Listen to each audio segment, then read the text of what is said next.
ଯିବା ଆଜି विशेष करी आम ओडिशार राजधानी भुवनेश्वर सहर पाई एक निश्चित भाव में ऐतिहासिक दिन हम आज भुवनेश्वर सहर को जो विद्युत जोगाण एत बड़ भुवनेश्वर सहर को विद्युत जोगाण केवल गोटे जगार होता एवं सेटा हूँ आपंकर चंदका ग्रिड सबस्टेशन एवं कौन सी कारणवशत जदि समस्या तैयारी होता ताले संपूर्ण भाव में भुवनेश्वर अंधार रे पड़ जाऊला एवं त्वरित पर्यायर सांगे सांगे पावर कनेक्टिंग पुणी हो पार ना ये जो समस्या ताकू दूर करने गत सरकार समय रे कौन सी प्रकार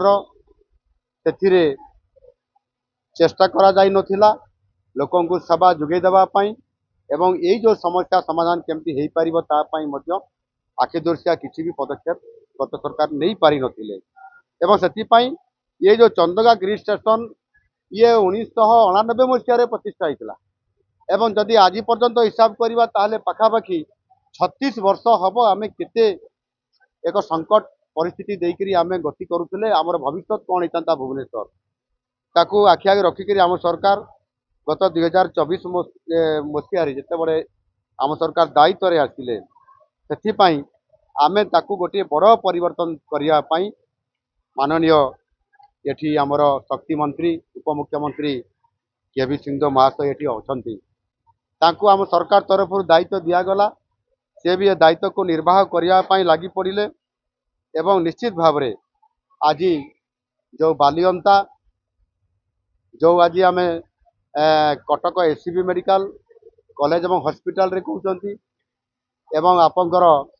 सत्यनगर जोटा Bhubaneswar heart of the city भितर अच्छी ये तीनोटी आम ग्रिड सबस्टेशन को आज आम प्रतिष्ठा आज आम करूँ एवं जहाद्वारा प्राय 600 कोटी रु अधिक टंका विनिमय भी होती एवं ताहार जो विभिन्न टेक्निकल समस्या थिला प्रशासनिक गत समस्या थिला केवल गत सरकार समय रे केवल भूमि माने केवल वर्क ऑर्डर दिया जाइथिला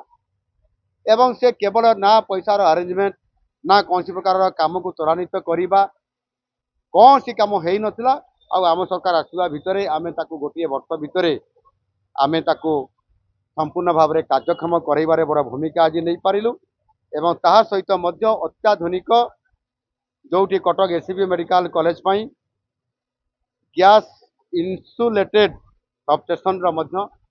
उद्घाटन आम करलु बहुत कम जगार ये करइबार अत्याधुनिक टेक्नोलोजी माध्यम डिजिटल माध्यम आम करवा ये गोटे बड़ काम आज आम सफल नेतृत्व आज कर या द्वारा आपंकर जो 24 घंटिया जो आपंकर विद्युत सेवा जहाँ जोगे देवा कथा कौन सी विपर्य है गोटे पटे कट पड़े अन्य पटे तुरंत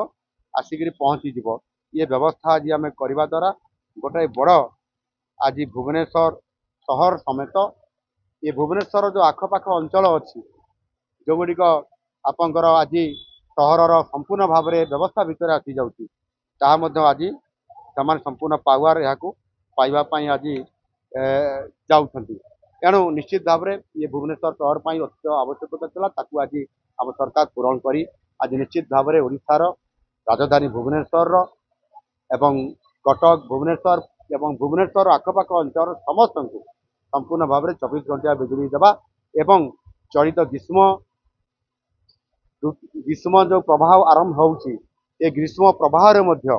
बिजुली काट आउ हेब नाही अघोषित बिजुली काट हेब नाही सेतिपाई मध्य राज्य सरकार तरफ ये प्रतिश्रुति दिया जाउची ताहा मध्य निश्चित भाव में कार्यकारी करा